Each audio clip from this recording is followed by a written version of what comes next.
Come along, children. Now we're going to have a little music.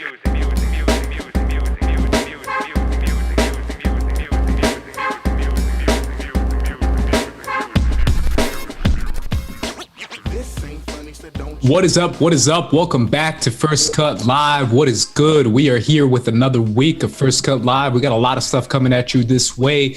But first, I want to introduce the crew. First of all, I think you're wearing a Lakers shirt, which I don't know how I feel about it. Mr. RB3 in the house. What is up, man? What's up, yo? This isn't a Lakers shirt. This is actually my mom's high school, Linwood Knights. Okay, I forgive it then. I forgive it. Yeah. Also in the house, we have Sabrina. What's up, girl? Hi, guys. Chilling, living life. Everything's a breeze. I love your new spot. Your background is wilding. You're straight up flexing right now. My flowers and my little bike, like a manic pixie dream girl. You're gonna see me showing up to Trader Joe's with one bottle of wine in the basket. Yep, it's a little. Such a vibe. It's a vibe, bro. It's a mood. Also joining us. What's up, Kate? Hey everyone, glad to be here. Got some exciting news for you tonight. Yeah, you also got a background going on. Why not start there, man? Tell us about what you got going on. Tell us about the background. Oh yes, so I got a little shameless Zoom background plug here for my first song I put out. It's called Something Real. It's like a disco pop dance song that I've been writing over the past month, and I'm so excited for everyone to hear it. So if you look it up, it should pop up, and you can get your twerking on and get your groove on. What's your inspiration, like pop, dance, music wise? Like, who are you vibing with right now? My favorite artists of all time is Ariana Grande. Big fan of Janelle Monáe, Lady Gaga. Been getting into a lot of K-pop recently too, so there's a little bit of that in there. Mm-hmm. The song is inspired by quarantine crushes. And in sort of the difficulty of all of that, and then also, just our generation, sort of how we express our feelings, and just want to make a song that everyone can have a good time to, and party to. So I hope y'all enjoy it. So it's on Spotify right now. It's called Something Real. Yeah, the track is called Something Real. It's on Spotify, Apple Music. It's on YouTube as well. And my music video is coming out sometime within the week. So look at you, man. For that. Yeah, that's right. Man, couldn't have done it. Couldn't have done it without my First Cut fam, though. Man of many talents, man. I didn't even know you sang, man. That's really cool. So do we just want to get into the song, or we want to? Let's do it. Let's play it. Yeah. Are you gonna play the song? Oh yeah, we're gonna play we don't have to play the whole thing, but we can play part of it. Yeah, just give it a little tease. Like the 30-second Spotify right, teaser. Exactly. Woo!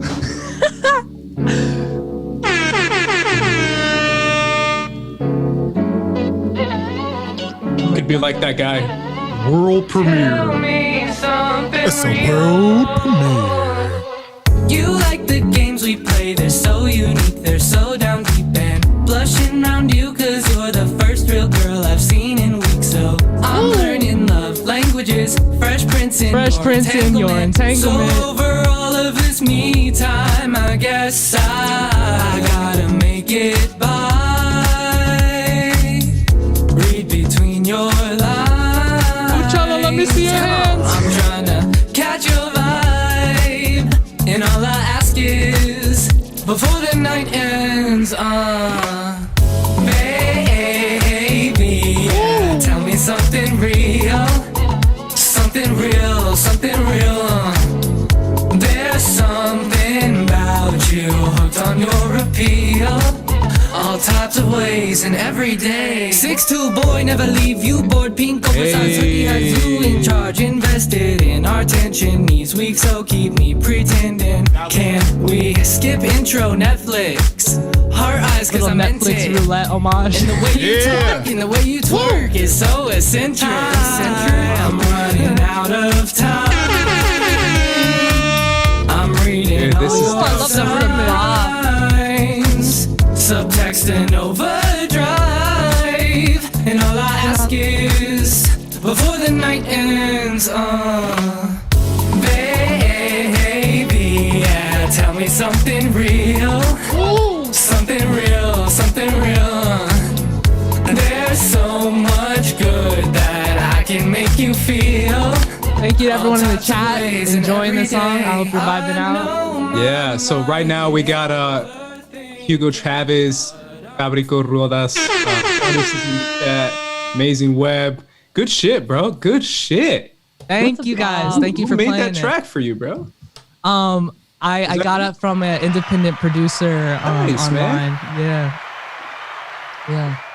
I did not Dang, make the bro. beat, but you know, I'm not talents that that you guys musically have. inclined. But you know, the song's on me, and I hope you guys are feeling it. So That was amazing. It's so fun. Oh my Yeah. god. thank you. You guys have so much talent. It's wild. What a way to kick off First Cut Live. Wow. I know. How do we follow that up? Well, I'll tell you how we follow it up. Speaking of talents, you guys have been working on a project for a minute. And that is a little short film called Timestamp, something that you, RB3, promoted quite a bit last year and the year before. You finally got something to tell us as far as an update. What is that update? Well, our update is, ladies and gentlemen, we have a trailer dropping today on First Cut Live. Be sure tweet out this link, firstcut.live. Firstcut.live. Send in your contributions. Keep the show alive, and make sure you stick around. We are showing the first trailer of Timestamp here on First Cut exclusively. We ready? Are we ready? Oh, I was gonna say, are we not now. showing it now? Yeah. How we feeling? I Chat. say we do it, man. I mean, pumped. this is one thing where it's like, if anyone is ever, if you gave like $5, $10, anything, you have to see this trailer. Yes. Like, yes. It's like a mandatory viewing The- because it's one of those things where you feel like you did something. yeah. So especially if you've done that, which I think a lot of people did, man. A I lot think of people did. like, Shout out to pitched in, yeah. shout out to all the 99 Indiegogo supporters. Shout out to every single one of y'all. Big thanks to Mark Ellis. He really helped put this film, get this film right. Salute to Anthony Padilla as well. Salute to a lot of Shout people. Salute to Kay's mom. She helped. Shout out. Yeah, shout out. I'm just shouting out everybody. Shout out to Me too, Sabrina before I Andres. met Yeah, Casey. yeah. I was gonna say, what about me, bro? Yeah, Sabrina Andres, Christian Rubicabra, of course, our cast, Ken Knapsack, Jay Washington. Yeah, it's also, of course, Ayanna Taylor, our main star, and everybody who was involved in the project. Thank y'all. And again, if you're an Indiegogo supporter, this is exactly what you. This one goes out to all of you guys. We Yes. could not have done it without you. Period. We will forever be grateful, and we are so excited for you to see the full film. But for now, we got a little trailer for you guys. All right, Dude, let's do it. here we go.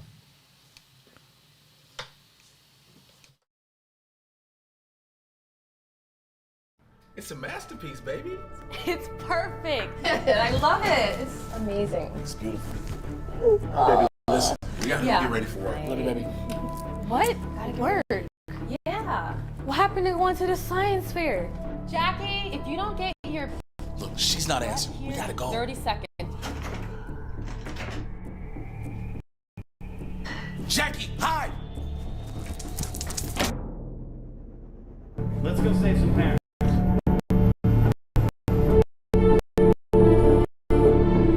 I've seen my parents die 277 times. I noticed on today's attempt, the gravitational field declined by 50%. And I'm worried you only have like 2 attempts left. I might just have to go in. Into the house with armed robbers. It's too dangerous. I'm not willing to waste the last 2.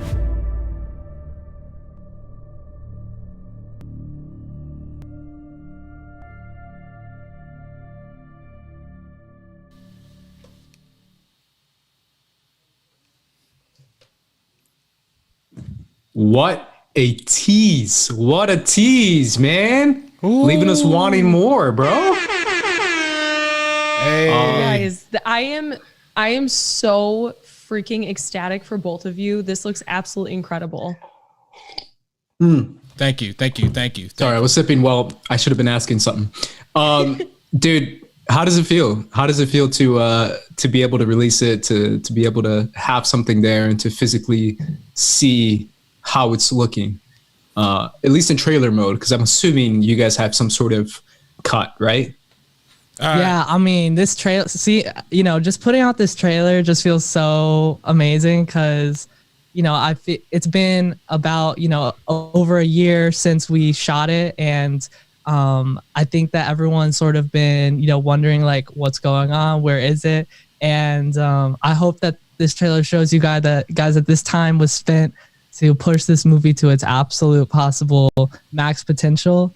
And, all the reactions in the chat right now is just so touching. So thank you guys so much for getting hyped for it. And I'm so glad you liked the trailer. A couple comments in the chat right now. Jason Solo says intense. Abby Starling says, wow, this looks awesome. Alex Tomai or Tornai, I can't read. Tornai says fire emoji. Patrick says A. Dean Morgan says looking great. We also have Chris saying that he's waiting for Ken to talk about Star Wars for some reason in the trailer. Amazing Web says looks really good, guys. Thank you. Patrick says y'all did that.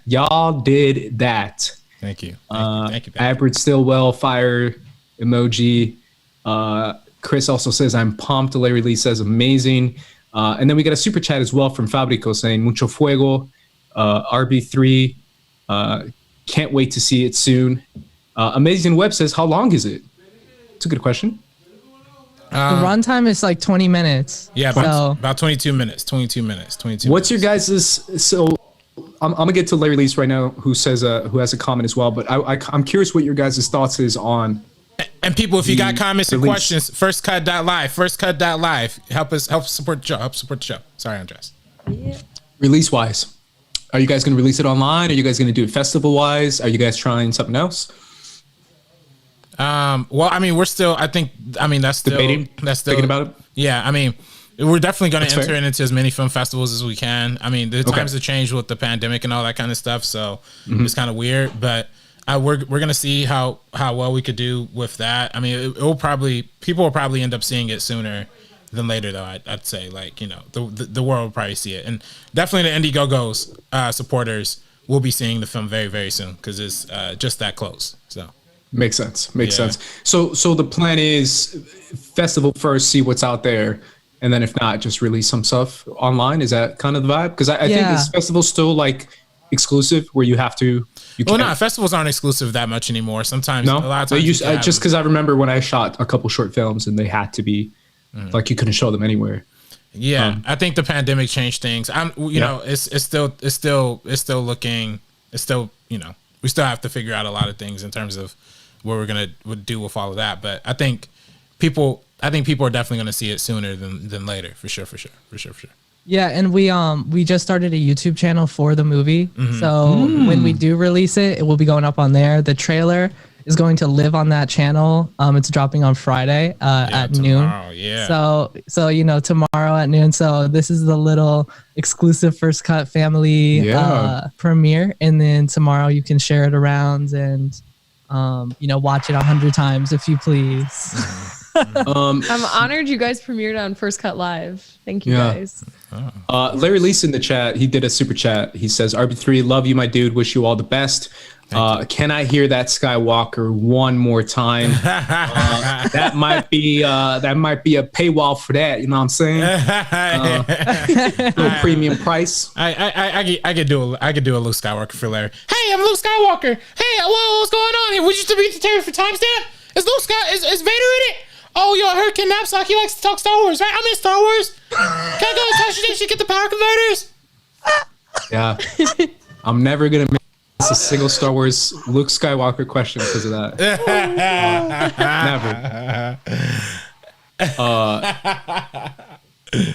Never. Chris says I really wish I could post GIFs to express my excitement in the chat. Oh, Chris, thank you, man. That means a lot. He also says that Jay looks awesome in this. Jorge says I can't wait to see it.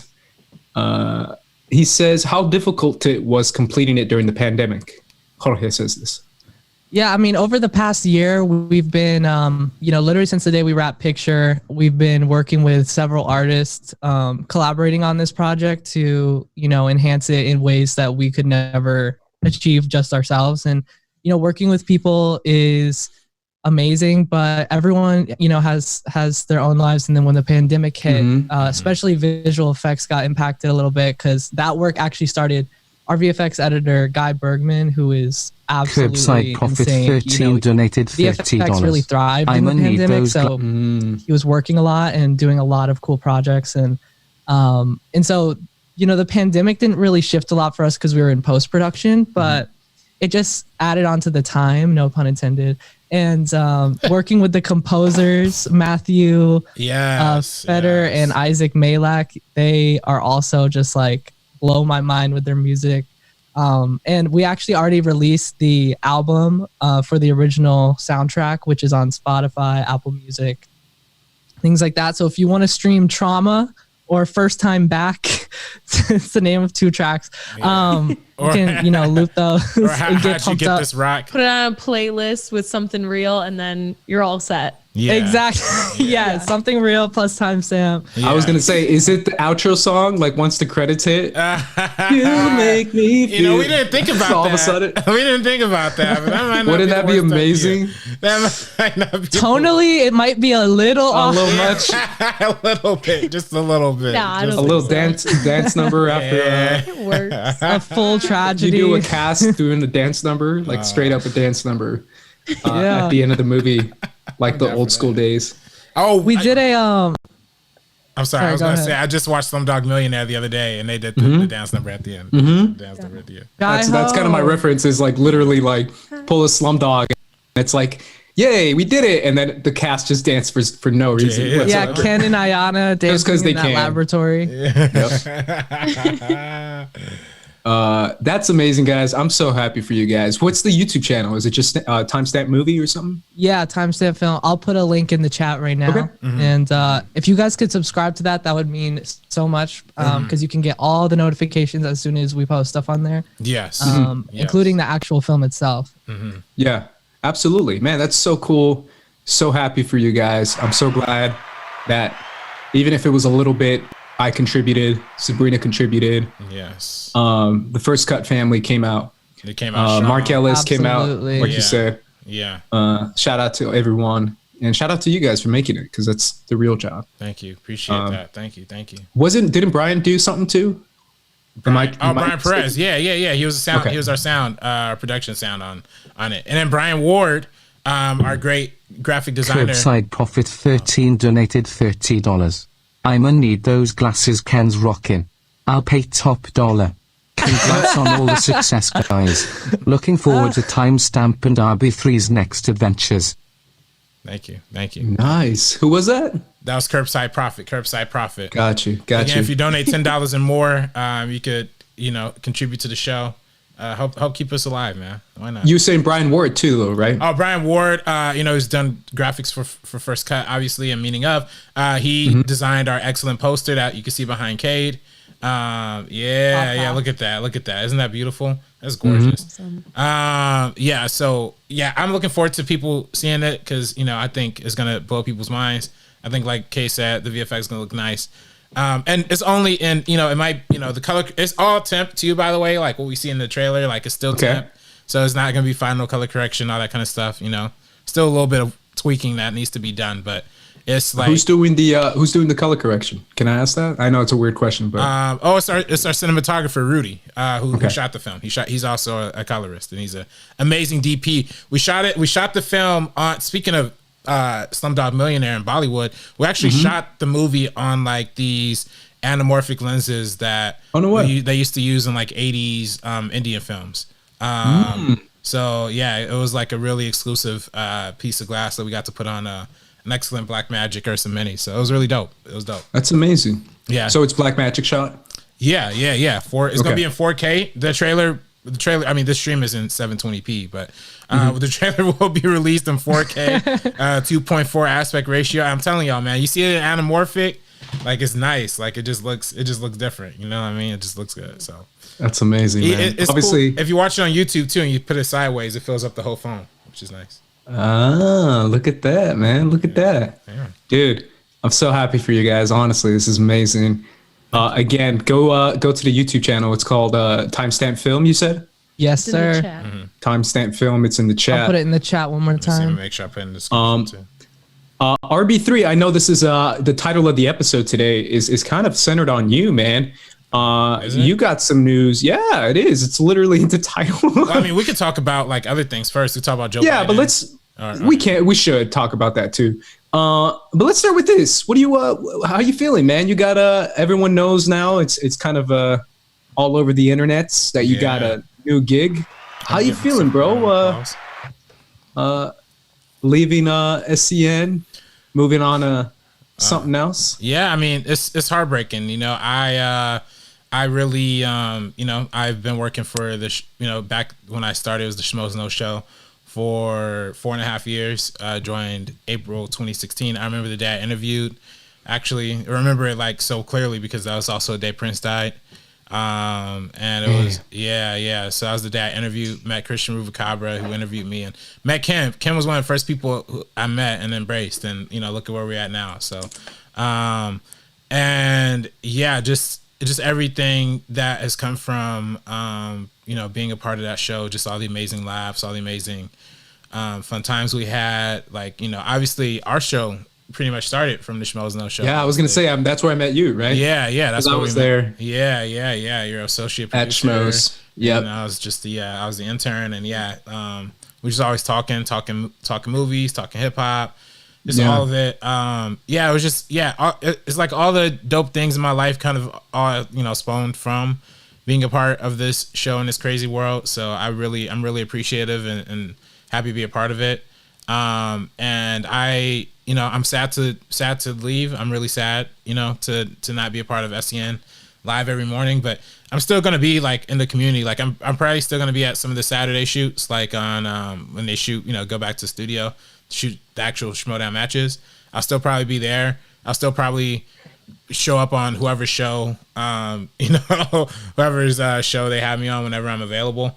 And yeah, I mean, I'm just gonna be around and kicking, but yeah, I'm just not gonna be on SCN live daily. But yeah, I'm moving on to another full-time job, and it's dope. It's good time, good money, good position, you know. But it's definitely not you know, it's not gonna be like the heartfelt community that SCN was. So Yeah, man. Of course, it's still. But you're saying it's like a step up, though. It's something that you have. Oh yeah.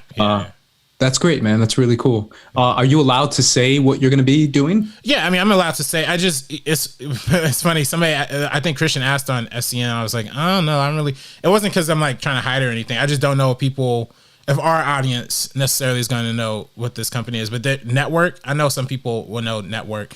They do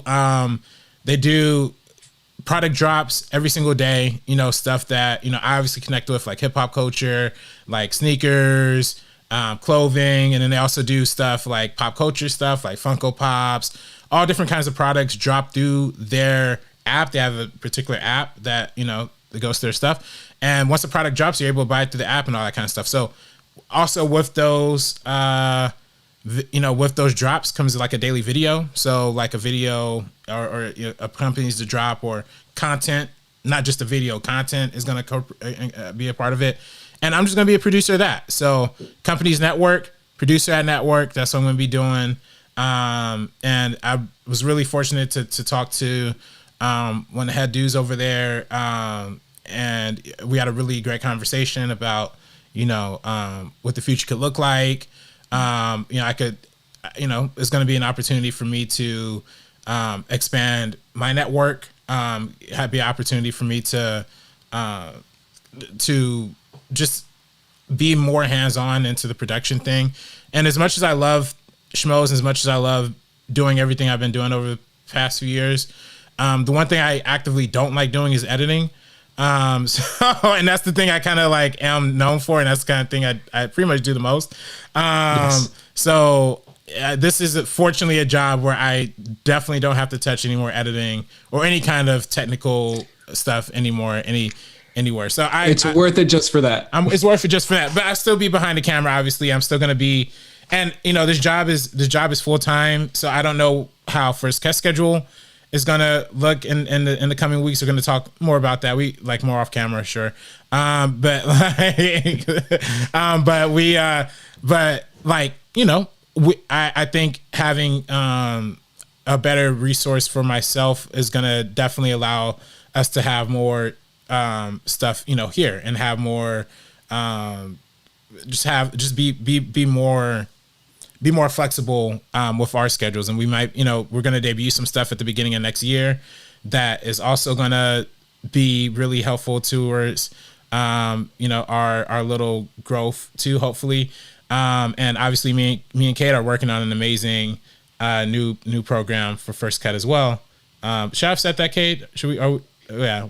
Yeah. It's a secret project at the moment. Secret. There we go. Secret. Yeah, I just what you doing, I don't know bro? what I'm talking about. I'm just rambling. What are you talking about, man? I'm so happy for you. I'm so proud of you. I'm gonna miss you so much on Fridays. It's not gonna be the same. I know. Waking up in the morning, especially when we were able to see each other in person, and how we always went together. We like pick up tea, coffee, something like that, and just kind of hang out in the mornings. It's not gonna be the same, but I'm so proud of you, and your future's so bright. Like I've said this 1,000 times, your future's so bright, and I'm excited for everything you do on your own ventures. Obviously you and Cade with Timestamp, and then you with us for First Cut. Thank you. All great things. And you know, I think this will allow me to have more time to do more fun stuff with First Cut, and more fun stuff with just being more, you know, here. And I'm ready for that. And I'm glad, as much as I love SEN and Schmodown and all of that, like, you know, everybody has to take a step eventually to, you know, do something new and all that kind of stuff. And I'm just really happy and honored to have been a part of the history and the legacy of all of this to begin with. And I'm sure when SEN blows up and becomes like 1 million subscribers or whatever, like later on down the line, it'll be dope to say I used to work for them. And hopefully if I have a higher profile by then, you know, it'll be dope to, you know, say that I worked there too. So I definitely hate leaving the community, because that's definitely the thing I was like dreading the most. But, you know, I think hopefully the SEN community, and definitely the First Cut community, you know, definitely are the best kind of fans and supporters and in the entire world. So I know y'all got my back no matter what. So period. And let me just say, dude, like, I'm so proud of you for taking this step, because, you know, it is a decision that you had to make, and it had, I'm sure, all of its pros and cons, but the growth for you is going to be incredible. You know, I remember seeing the first time we met at USC, like you were just starting out with like the meeting of podcasts with Ace, and you know, just to see how far you've come is incredible. And I'm so glad that, you know, all of the SEN fans out there are gonna continue to follow your journey and your growth, and you know, vibe with you throughout it all. Yeah, thank you. Appreciate that, Kate. Thank you. Obviously, man, I'm so excited for you, and I'm so excited to see what you do there. All the stories you're going to tell me, everything that goes down, working in a higher position, working in a more creative position, which I feel like is interesting, coming from you, because you're a creative guy, and being so young and having that position is even more startling to me, and even more amazing, because that's a lot. Because I worked at a production company, and homies can range in age, bro. You never know. But you being so young and having that title is so cool. Yeah. I'm so happy for you, man. Honestly. Thank you. Do you want to give a shout out to like a favorite Schmo's memory or SEN memory that you have? Or oh man, well, there's many. I know you have a lot. Yeah, but like there's a lot. I mean, you were there for a minute. I've been literally since Schmo's No Show doesn't even exist anymore. Doesn't exist, no. Yeah, that's why I wasn't there. By the way, people, if you go on my personal YouTube channel, RB Butler III, which you pretty much find anywhere, there's a playlist that's like all the behind the scenes that we did like during the Schmo's No Show. And remember that? Yeah, I edited those like every week, and those are like the funnest, like the most like office-y, like real life ridiculousness in the entire world. So a lot of those are a lot of my favorite memories, just the behind the scenes stuff. Like there was one time me and Christian had a rap battle. No. Yeah. I don't remember that show. Yeah, Christian actually like whooped me, man. He did. Yeah, he's good at that New York hip hop stuff. You know what I mean? That's all they're listening to back in the day. And I'm just kidding. I'm kidding.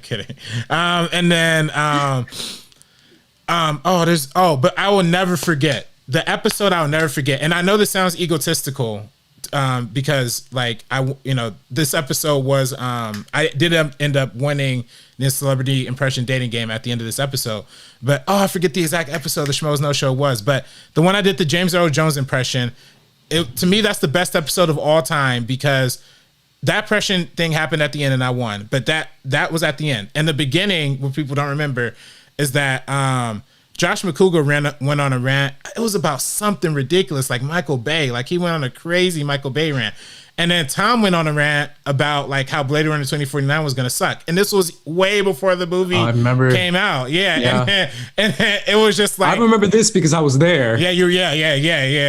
I can't remember. Somebody got to tell me the name of that episode. I'll find it right now. I'll find it too. Yeah, but to me, that's the single funny. That's the most I've ever laughed in like a 2-hour block ever, because it was two of the funniest rants. And then Jeremy, and then we did the celebrity impression dating game, and that was really my first time meeting Jeremy. Well, I met Jeremy Johns at Comic-Con. That's not true. I met Jeremy Johns at Comic-Con, or I don't know if that was before Comic-Con or not, honestly. But like we really became like friendly after that one, because we just have a shared love for James Earl Jones and Darth Vader and Mufasa and all that, and we're just laughing about it so hard. And you can even go back and watch that footage. Like he was dying when I was doing the impression. So yeah, all of it, just all of those memories, all those. Another one was Mark Ellis doing the RB3 stuff when I used to have the RB3 cam. You remember that? It was the RB3 cam, and then there's times where I'd be laughing. Mark Ellis was like RB3 stone face, and then I would just instantly stop laughing. That was also funny too. Oh man! Also, when and another one is just dumb. When nobody saw it on camera, but it was behind the scenes when Sasha Pearl Raver's cat has scratched the director of Tickled. I was gonna say that one. Yeah, you took mine. That was incredible. Yeah. Like literally attacked the dude. Yeah. The dude, I was like, director? Yo. Yeah, dude picked up the cat and he was like, I'm such a big fan of cats. And then the cat was like, the cat just was like, F you, bro. It just like destroyed him. Yeah. And I was low key, like, I felt bad. I mean, we all felt bad, but it was still kind of funny. It was funny.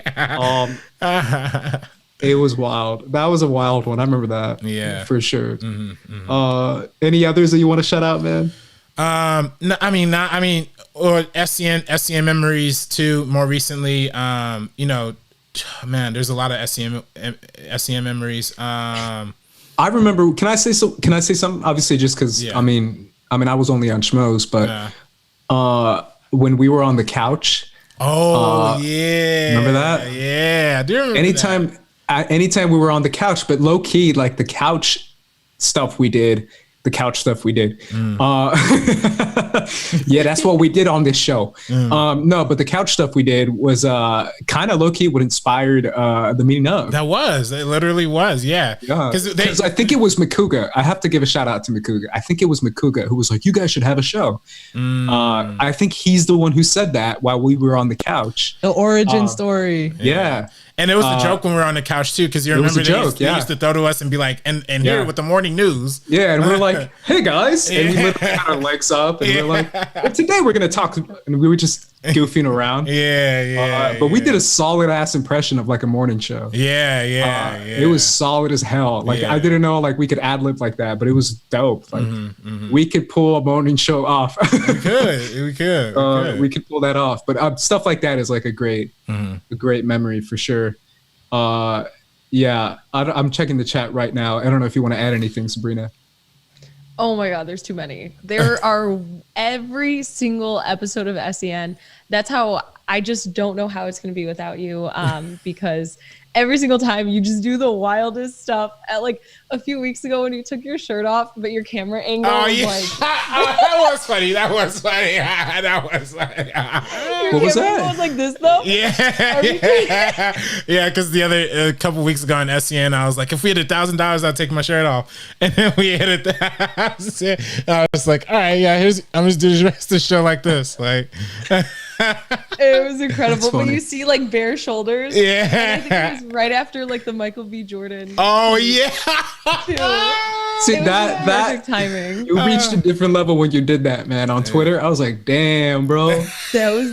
I was not prepared when I saw y'all that. posting on Twitter. thirst traps on Twitter. Oh man, it was all over the place. We had another. Oh, Sabrina, what was another funny one? When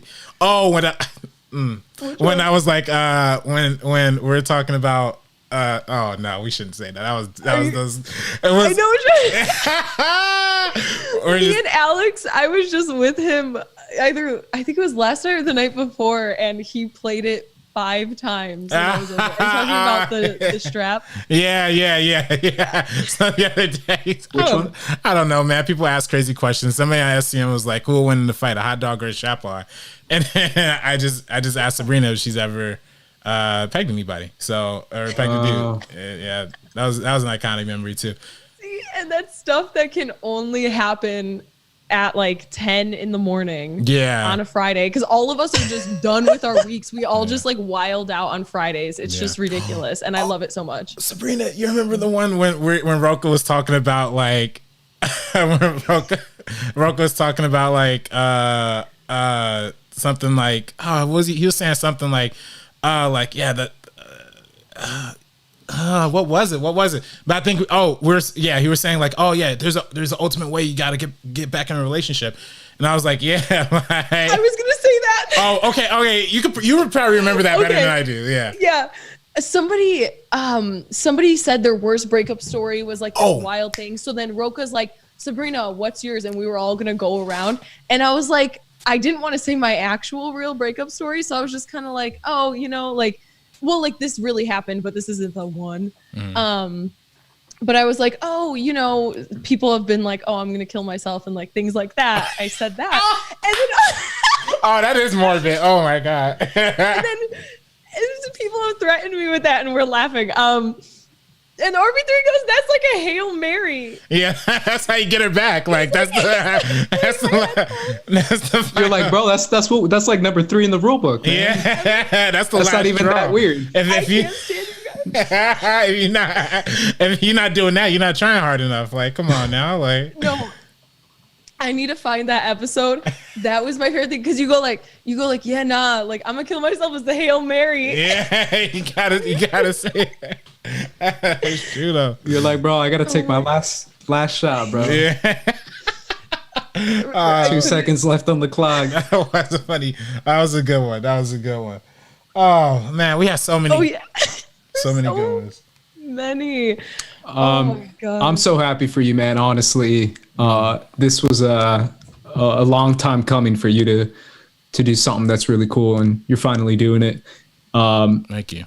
Yeah, how you feeling, man? Any final words on it? Any final words on it? I mean, I'm sad, but I'm happy too. I'm happy to be a part of this whole thing. I'm happy to just be, I'm happy that, frankly, First Cut came from this, and everything, kind of came from all of this. So I'm thankful for it, and I'm happy for everything. So. Yeah, that's a really good point. If it wasn't for us meeting there and all that, we probably wouldn't have this. Which is a good point, because I didn't even realize that. Yeah. For sure, man. I mean, let's. I want to do. I'm sorry. I know Kate has to go though, right? Kate, do you have to peace out sooner? Yeah, I gotta peace out. But it was such a blast hanging with you guys, vibing with everyone in the chat. And remember, timestamp channel, subscribe. The channel, the trailer for the movie, our trailer for timestamp is dropping tomorrow at noon on the YouTube channel for timestamp. And also, if you are in the mood for some funky pop music, stream my debut single Something Real on all streaming platforms, available now. And I hope you guys have a great night, and remember to take care of each other and to continue to vibe out and enjoy your art. And I can't wait to hop on the next First Cut Live. Looking forward to it. Yeah. Dude, thank you so much, man. Something Real. Check it out right now on Spotify. Timestamp film on YouTube. Go check it out. Support Cade and RB3. Cade, thank you so much for joining us, man. We appreciate you, man. All right. Thank you guys. Take care. See you later, brother. See you, man. Bye, everyone. Now it's just us, bro. Oh, hold up. There we go. Yeah. Ooh. Stream K song on Spotify, Apple. Ooh. Let's see what the chat is up to, man. Yeah. If people want to get their things read out loud, the robot thingy is on. So $10 plus donations. Say goodbye to me, man, because I you know what makes me so mad? Like, people are like, I got my money saved up for Friday. It's RB3's last show on SEN. Bro, come here, man. Line our pockets, dog, on it. Don't give them my money. Say goodbye to me here. But yeah, no. Let me check to Streamlabs real quick. I don't know if you have any new Streamlabs, but I don't know if you have anything in the chat. What's going on? I don't. So yeah, man. Tomorrow's your last show. Are you guys gonna do anything for your last show? I don't know. We're all taking our shirts off. You're right. Yeah, right. Well, we have camera angles right here. Yeah, we gotta have the chin angles. Angles for sure. I don't think we're doing anything all that special. I mean, I know Christian was gonna was trying to do a song for, we do the karaoke at the end of the show sometimes. He wants to do a karaoke, in honor to me, but it just didn't work out today because of the money. Nobody donated. But we gotta tomorrow's just gonna be, I'm just gonna chill, man. I really I've been trying not to think about it that much, because if I think about it too hard, I might get upset or whatever. Not upset, but just get a little down, all that kind of stuff. Sad? But, yeah. But we'll see tomorrow. Well, speaking of sad, yeah, Joe Biden's president. I'm just messing, guys. I'm messing. Saturday we got the news. We did a political podcast last week, guys. We usually don't, but it felt relevant at the time, and it feels relevant now to at least mention it. How did you guys react to Saturday, Sabrina? Well, 8 in the because morning. Saturday broke, right? Saturday broke. Yeah, Saturday it broke. So a little after 8 in the morning, sometime in there, I just hear cheering. And I wake up and my first thought is, loud. I woke up from the cheering. Wow. And I'm like, I think Joe Biden got it, because I don't. Did you get an alert on your phone or not? No, just because from the cheering around, I got the alert a little bit later, but the cheering was the big thing. I didn't even check my phone yet. And then I went down to the farmer's market, and everybody was just lining Sunset Boulevard, and it went on from the moment everybody found out. I guess everyone just kind of booked it outside. From the moment everyone found out until everyone went to sleep at 2 in the morning, there was fireworks. People were just cheering and just because it's looking good and it's feeling hopeful. It was a moment to be okay, yes, there are so many issues that still need to be addressed. But one thing we know, he's out. So, that's my thing. Yeah. That's my thing, man. It felt a little hard for me to post a celebratory tweet, but at the same time, it's one of those things where it's let people celebrate, not necessarily who is replacing him, but the fact that he's just gone. Let people be happy about that, because I heard a lot of people be like, you can't be celebrating Joe Biden. I'm like, it's not about Joe Biden. It's about Trump being out. I'm pretty sure we can all agree on that. So if we can agree on that, let's at least give me 24 hours to just be kind of happy. And then next week, RB3 and I can text back and forth about what we're going to do about this BS that's going on. I went into a little shop because my tote bag broke and I needed a bag when I was grocery shopping. And I went to go get another little bag. The owner of this store on Sunset Boulevard popped champagne, and her and all the employees were drinking it as the store is open, and I'm like shopping as a customer. I think it was just a moment of everybody to just calm down and relax for a second, and it was all okay. Yeah. For a little bit. Yeah, and I think that's, you know, to me, like, as much as I'm a cynical, like, especially hating, you know, establishment Democrats, like, and all that. As much as I do all that, even I can see the joy of celebrating Donald Trump being in office. Because imagine if, you know, and I'm not saying Trump is Kim Jong-un, right? But imagine if Kim Jong-un somehow like got removed from office in North Korea. Of course they'd be celebrating. Of course they'd be in the streets. Like, you know, and look, when this dude got elected, the Women's March literally became the biggest protest in American history. So you see, like, he's that disliked. He lost the popular vote the first time by over 3 million. He's going to lose the popular vote this time by over 5.5 million. So it's like, he's the most, nobody, like, you know, he might have like won and eked it out the first time, but most people are kind of sick of him. And I think especially this time around, unless you're like a super, and again, you know, it's divided or whatever. If you're super, I was going to say, I know, but it's to me, that's just the result of the partisanness that we've developed in this country, the hackery. And part of me really, you know, I don't know if I would have said this a few years ago. I probably would have slapped myself for saying this, but I do genuinely think there are Republicans who are not who look at Trump and think this is crazy. But then there are Republicans who look at Trump and think this is crazy. We're still going to go with it because they're rooting for the home team. So I just hate that mentality. You know what I mean? At least be honest about how you feel about somebody. No matter I could be honest about how I feel about Clinton or Obama. Like, I just wish Republicans could be honest about how they you know, think about Trump. But that means it's because they're afraid they're going to lose votes. Yeah. And I mean, but that's just it's sad. But unfortunately, that's the reality we're in. We're not going to. It looks like we're not leaving that reality anytime soon because Trump's going to try and sue his way to a re-election, which makes that report. Yeah. It makes no sense. There's no legal path to swaying over. What was Georgia? He lost by like over a few thousand votes, like almost 10,000 votes, right? Yeah, everyone's talking about Pennsylvania was like Gore. 47,000. Everyone's talking about like Gore and Bush, and it's like that was a much smaller margin compared to this. Literally, it was one state. Yeah, and that literally came down to like 513 votes. 513 votes in Florida in one state. We're talking about 4 separate states where the margin is in the thousands. Like, come on now, come on. Yeah. It's definitely going to be a weird coming few weeks. But again, you're right, man. It's one of those things where it's like, I think people are allowed to be happy that at least he's out. There's definitely a long way to go when it comes to moving forward. Considering, can I push back a little bit on you, man? A lot of people voted for Trump. Yeah. Can I say that? That's true. Because that's a damn ton of people. Yeah, 71 million. 71 million, which is the most ever for a losing opponent.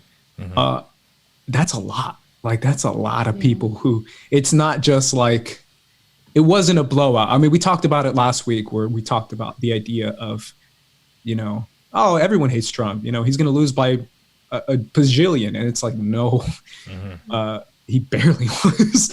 Like, it came way closer than people thought when it comes to the state vote. So I don't know what you think on that as far as what the hell we gonna do.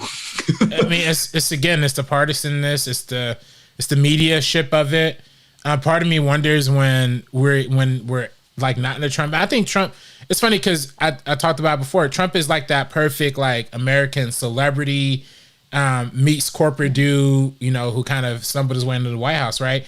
He kind of has like a brand. I think that brand kind of makes his fan base a little more passionate. Now I wonder if that passion is still going to exist for somebody like a Ted Cruz or Mike Pence or somebody a little more boring, a little, you know what I mean? Like, I think Trump is just kind of a unique figure that kind of riled up a lot of his base. I think, you know, obviously to me personally, I think 35-40% of the country, you're not going to win them. You're not going to, get them back. They're too far gone. They're legitimately racist. They legitimately like hate women. Like they're legitimately homophobic. There's 35 to 40% of the country that I think is legitimately unmovable in that. I think, that's scary and that's tragic. And I think, we got to work to remove that and, and change that. But beyond that, I don't know. I think the rest of the Republican Party can be movable. I think they just put their morals aside to vote for somebody who's on their team. And it's foolish. I don't think that's good. I wouldn't do that for no Democrat. Like I wouldn't vote for a Democrat who I legitimately don't believe in. You know what I mean? So I don't know. Yeah. That's the thing that I'm the most worried about it's the effect after Trump. Even though he is gone, his fan base, where are they going to go to? What are they going to cling to? Are they going to try to find somebody as crazy as him? It's the kind of effect where we have like the Madison Cawthorns, the 25-year-olds that act just like Trump. Like he's 25 acting just like Trump. He he's in the congressional or whatever. I forgot the name, but yeah, that's what I worry about the most, is just him inspiring other people that are going to continue on, that are in our generation, and how we're going to weed those people out or speak to those people in a way where we can try to find a common place, try to get them to not be so hateful. It's like, if you're so far in one way, how can we speak to you? How can we interact with you if you're homophobic, if you're racist, if you're misogynistic? How is that okay? Right. I don't know, because people keep saying it's dying out and it keeps coming. I mean, that's my only concern. Is like what you said, RB3, is that, that's a lot of people. Yeah. I mean, those percentages that you said were supposed to be shrinking by like 20%, and it's not. No. If anything, it might be growing a little bit, if not a little more. So it's one of those things where it's like there doesn't seem to be a solution there. But let's move on to what I was texting you about last night, RB3. Oh, yeah, we did have. It's the Democrats already trying to blame the left or the progressive movement for. It's coming, and I told you it was coming like a couple weeks ago. Yeah. When I told you it's gonna be like, once we move on from this whole Trump shit, it's gonna be blue on blue. Yeah, blue civil war is back. Blue on blue violence, bro. Yeah, get ready, because it's happening. Well, it's funny. I'm sorry. Go ahead, Sabrina. I'm sorry. Oh, go no, ahead, you go first. No, you go. Well, first. it's my thing is, Sabrina, so for context, I was watching a report last night that was naming several Congress people, several reps, several senators, a lot of, establishment Democrats who were pissed, like screaming at progressives and at the progressive ideology and progressive movement. And I was texting RB3 about it because I was watching it as I was texting him. And I was just telling him everything that's been going on. But apparently it's widespread all over the Democratic Party, where they're trying to they're playing sniper mode right now, straight up Call of Duty, trying to take out the squad and trying to take out AOC and trying to take out everyone they can. It's low key real. And I thought it was overblown at first, but then when I saw the report and I saw the actual people screaming, I was like, yo, they're legit. They actually, I thought it was overblown, but it's not. It's really I've heard a little bit about it. I've had a lot of stuff happening at home. If you guys saw my Twitter thread, you would know. So I haven't really been onto social media. I haven't really kept up with the news the past 2 days, but I've heard a little bit about that, just because people are like, that's why Republicans keep getting away with everything that they get away with, because they stand together no matter what. Right. And we just snipe at each other back and forth. It's like, it's destroying ourselves from the inside. It's like, we're on the same side. Why come after each other? We gotta get Trump. I mean, I hope Trump does the same for the Republican Party, though. I think there might be a fact share, because he might run. There's reports that saying he's gonna keep doing rallies till 2024 and run again in 2024. We're never gonna get rid of this guy. I heard he's playing Kingmaker. Kingmaker, what's that mean? Where it's basically like you need his blessing in order to run for anything if you're in the Republican Party. Oh yeah, I'm sure that's gonna be. So you have to like literally kiss the ring, is what they said. For Trump, if you're a Republican, you have to go through the Trump test, and if Trump approves, and if he supports you and endorses you, then is when you can run. Yeah. And as soon as they were saying this in the political reports that I was reading and I was watching, I said he should be in jail. Yeah. Like, homie should not be playing kingmaker or kissing ring or being Mr. Republican Party rally. Leader, yeah. He should be in. I was going to throw an F-bomb in there, but he should be in effing jail. Yeah. And I'm not joking about that. The amount of crimes he has committed is a lie. Yeah. He is a criminal. He is an actual criminal in the White House. He's a war criminal, financial criminal, sexual abuse, sexual assault criminal. Like the financial stuff he's done is a crime. The obstruction stuff he's done is a crime. The sexual assault allegations, that's a crime. And not even allegations, straight from his own mouth. Straight sexual assault, 100%. Yeah. 26 allegations. This guy should be in jail. This guy should be the next Weinstein. Yeah. People should look at him like they look at Weinstein. Yeah. Like no one likes Weinstein. Yeah. It's one of those things where like you should not be liking this guy, no matter how red he is, no matter how Republican he is, no matter how racist he is, and how much you like that. He's a criminal. Yeah. In the White House. Yeah. So that's why I'm like, really? He's going to be Mr. Republican Kingmaker? That's why, that's why we got to get him out. That's why I've been trying to get him out, and we got him out. But I do want to say, going back to the Democrats real quick, there is a fun fact that not a lot of people have been reporting on, but I did research and actually confirmed myself through actual research. All of the Democrats who are running for seats in this election who endorsed the Medicare for All won their elections. All of the ones who didn't, all of the Democrats who didn't endorse Medicare for All lost, including Christy Smith in California, which is one of the most blue states in the entire world, lost to a Republican in California.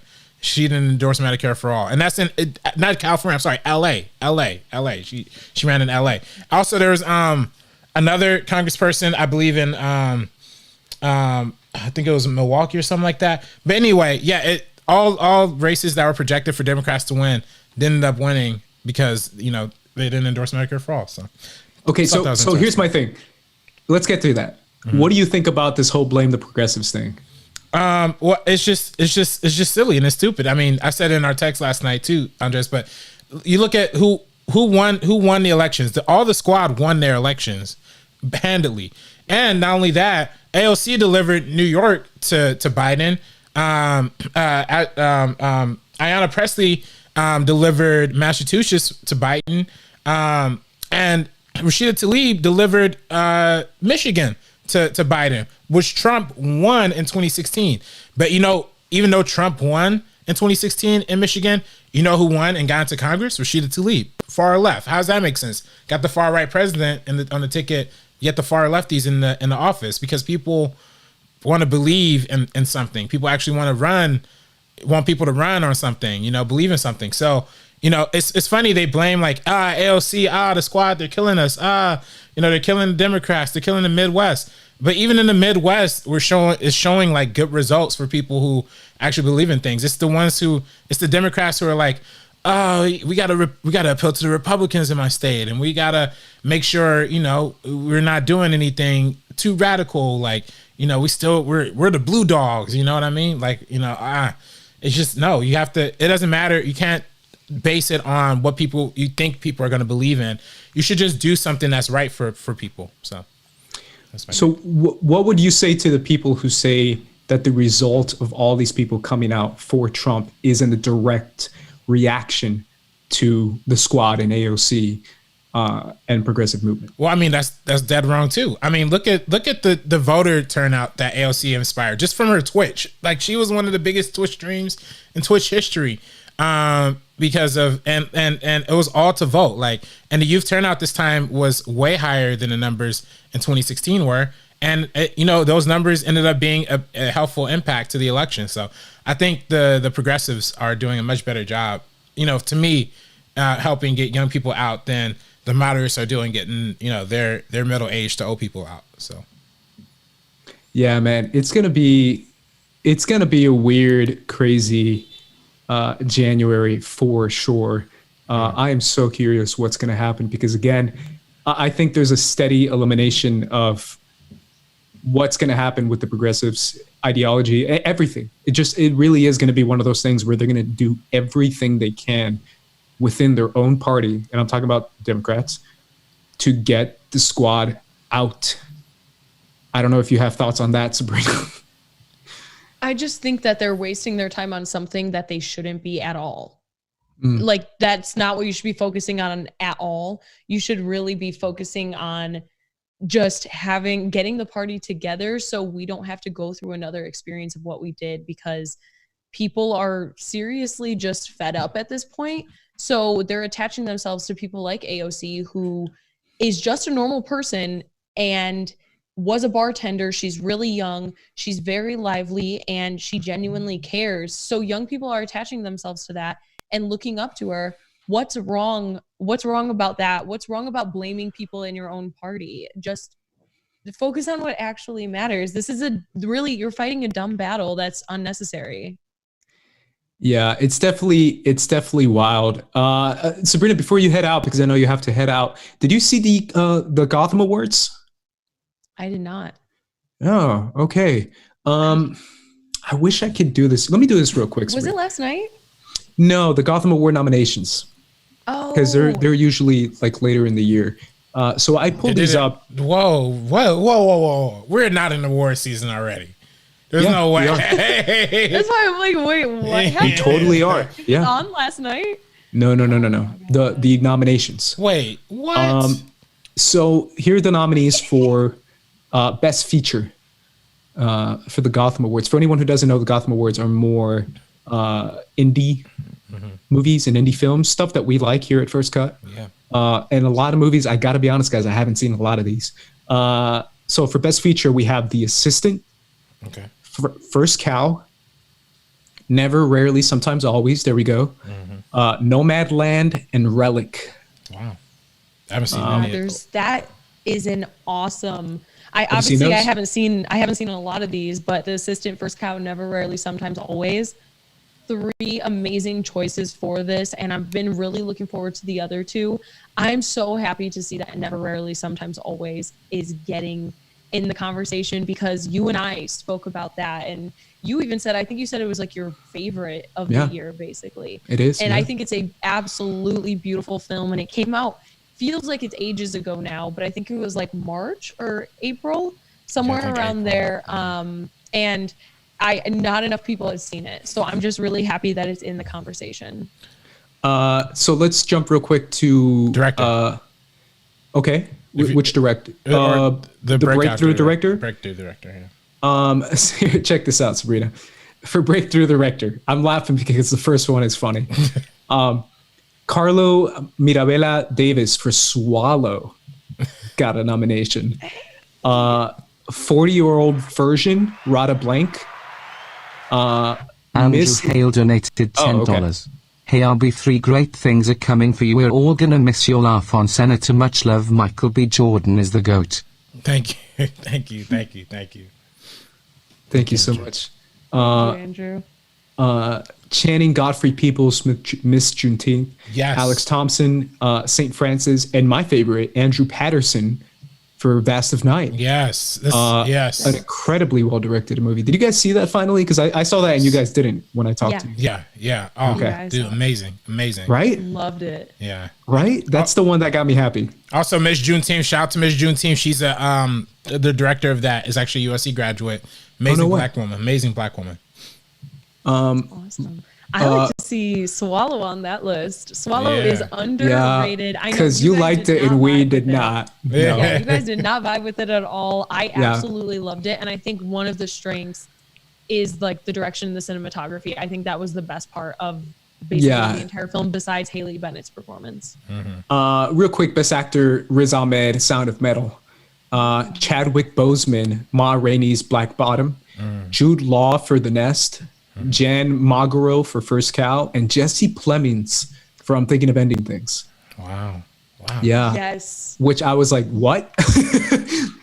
And speaking of that, Best Actress, you have Nicole Beharie for Miss Juneteenth, Jessie Buckley for I'm Thinking of Ending Things. There you go. Yoo Jung-yoon for Minari, Carrie Coon for The Nest, and Frances McDormand for No Man's Land. Dope. Yeah, that's awesome. I'm happy to see I'm Thinking of Ending Things also Yeah. in that conversation. I was gonna say, I see you guys. I see you guys sneaking in those nominations in there. Hey. RB3 and Sabrina be nominating. Real quick, breakthrough. There's nomination fraud, and Yep. it's me and RB3 just putting a few of our favorites onto that. Yep. Breakthrough actor. This is one that I wanted to mention because Sydney Flanagan, Sabrina, Yeah. Never, Rarely, Sometimes, Always got a breakthrough actor nomination. Jasmine Batchelor for The Surrogate, Kelly O'Sullivan for St. Francis, Orion Lee for First Cal, and Kingsley Ben-Adur for One Night in Miami, which is one that RB3 and I are looking forward to. Yeah, absolutely. Which one's Bensley? Who is this guy? Who's the Kingsley Ben-Adur? I'm not sure. It might be playing Muhammad Ali. Let me check it out real quick. But what are you guys' thoughts on these nominations so far? I think it's really good stuff. I'm super surprised to not see I'm Thinking of Ending Things in this best screenplay nomination category, because we see Bad Education there, which we loved, First Cow, the 40-year-old version, 14, and The Vast Night. Vast Night has amazing screenplay. I just didn't know. They wouldn't. He's playing Malcolm X, Kingsley Ben-Adur. Dope.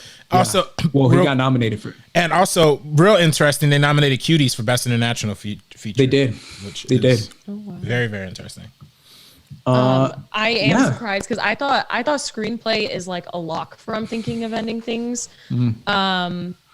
I know for a fact it will be nominated for Best Adapted Screenplay at the Oscars 100%. So that's a lock on there. But I really like this list. A lot of it is stuff that I've loved throughout the past year, and a lot of it is also stuff I'm looking forward to watching. So it's nice to see. Obviously, Nomadland. That's one that I've talked about a ton. Really excited for that one. Happy to see Swallow, Never, Rarely, Sometimes, Always. I'm Thinking of Ending Things. First Cow too. And Can I say? Night. Same with you. Yeah. Can I say? I think that girl. I think she impressed me more than Jesse Plemons did, and I'm Thinking of Ending Jesse Things. Buckley. Yeah. Her, yeah. Oh yeah, she was awesome. So I'm happy for her. I'm happy she got nominated, but it's going to Frances McDormand. That's what everyone says, even though I haven't seen the film yet. But maybe he could get it. Sydney Flanagan, though. Shout out to Sydney Flanagan. I think she deserved it more than a lot of people, in my opinion. Yeah. But it's breakthrough actor, so that's good. I haven't seen that. Yeah, Riz Ahmed, Sound of Metal, and Never, Rarely, Sometimes, Always. Some awesome stuff. Yeah, it's so interesting to see these nominations and to see the little amount of movies that we got, because we still haven't gotten the top dog movies that are probably going to be for the Oscars. Or maybe we did. Maybe these are the movies we will see for the Oscars. Maybe we will see a First Cow or a Never, Rarely, or I'm Thinking of Ending Things. But, a big old but. We still have the Mr. Fincher in the room that apparently is dropping bombs and bars from everyone that I hear that has seen it with Mank, apparently. So I think that one's apparently it's gonna sweep, according to people that I've been hearing about at the awards. I've been hyped for this movie. Hyped. Yeah. So keep a lookout on that for our coverage of that film, hopefully coming up soon. But either way, unless you guys have anything else you want to shout out to, I think this is a good way to call it. You guys check out Marzonia on his YouTube. He's doing a concert live stream. That's where I'm headed to right now. Starts at 8 p.m. So check it out. Support our boy. Yeah, be sure to support. We did have a Streamlab that came in real quick. Let's do it. Oh shoot, it's refreshing. Sorry, give me. Oh my gosh, we had some good donations that came in. Oh my goodness. Let me replay this one quick time. Tamor23 donated $100. Congrats on your new gig, director RB3. I don't watch SEN, so I can't say I'm sad. I have my thoughts about it, which we'll discuss in our virtual meetings. Great trailer for Timestamp. Looking forward to working with you and present company future projects. Thank you, Tamar. Thank you so much. And then we also have one from Andrew Hale. Oh no, that one already Andrew played. Hale donated $10. Hey RB3, great things are coming for you. We're all gonna miss your laugh on Senator. Much love. Michael B. Jordan is the GOAT. That one already played. And then one more we have from House Heisenberg. Getting rid of Trump is priority number one. Now it's time to hold Biden accountable. We can't let another neoliberal Democrat govern like a moderate Republican like Obama did. After that. Yeah. I mean, that's what's going to happen throughout these next 4 years is definitely try to remind the people in the White House that there's fight. other people. Yeah. Thank you guys so much for doing this. Thank you, Sabrina, for sticking around as long as you did. Thank you, RB3, for sharing all your stories and your news and your life. We did it, man. And you did it for Timestamp. That was amazing, man, honestly. Thank you. I appreciate that. Be sure to subscribe to the Timestamp Film YouTube channel for the trailer tomorrow. It's going to be dropping all over the place on YouTube and everywhere tomorrow. So be sure to subscribe to that channel. Where can people follow you? You can follow me Twitter, Instagram at director RB3 and follow Timestamp at Timestamp Movie. Sabrina. You can follow me on Twitter and Instagram at SabrinaXMonica, also on Twitter at SabrinaOnFilm, and then patreon.com/SabrinaOnFilm. I'm at Squad Leader Race, guys, and obviously follow us at First Cut TMO on all of social media. Subscribe here if you haven't done so already. For the First Cut crew, we're peacing out. Peace.